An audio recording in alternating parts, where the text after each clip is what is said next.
Howdy doody, everybody. I want to make a quick video. So I want to show why some loggers get a bad name. This job just happens to be right next to the job we are doing. Actually, the guy I'm working with, Nate, beat these guys on the bid, and I'm glad he did. And part of it was because of this. So this was a portable sawmill that they had set up here, and after they're done, basically you can see they just kind of take off and leave everything that they have here. The thing that has us confused is there's so many logs they left here, like perfectly good blocking logs.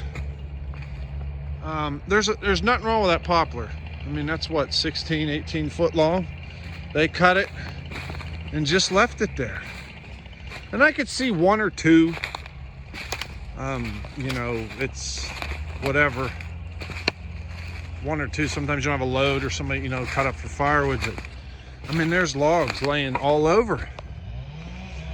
And then you've got, I don't see, a lot of the times you see a horrible big pile of slabs, but we don't see it here. I probably sold it. And this is obviously where the mill is. So you have the ramp built out of slabs and all the sawdust is left. I mean, look at that log. Great big beech log. That's a nice tie logs and all the timbers and all that stuff.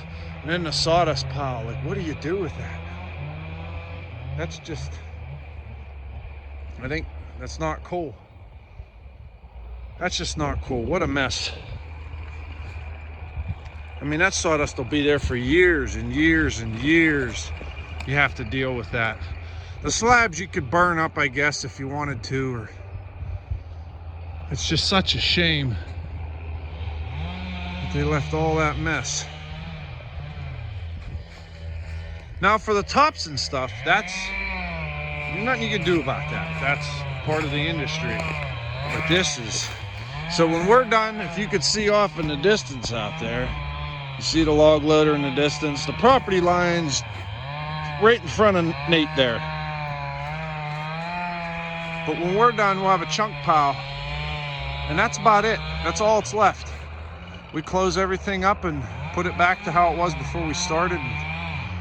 You don't have all this crap. I mean, what a shame. There's just so much waste. And then there's all that, like I said, you can't, that doesn't go away. That doesn't, they say, oh, that rots down. It don't.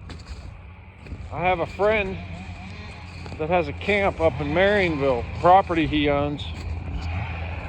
And there's still remnants of a pile of sawdust on the property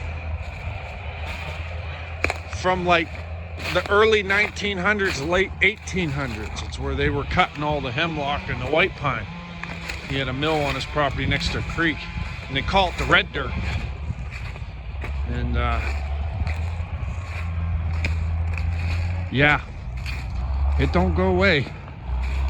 It's part of the land now. And look at this log. So there's some small pieces there. They couldn't do anything with that, understandably. But look at this log. I mean, it's a great big beech log. There ain't nothing wrong with it.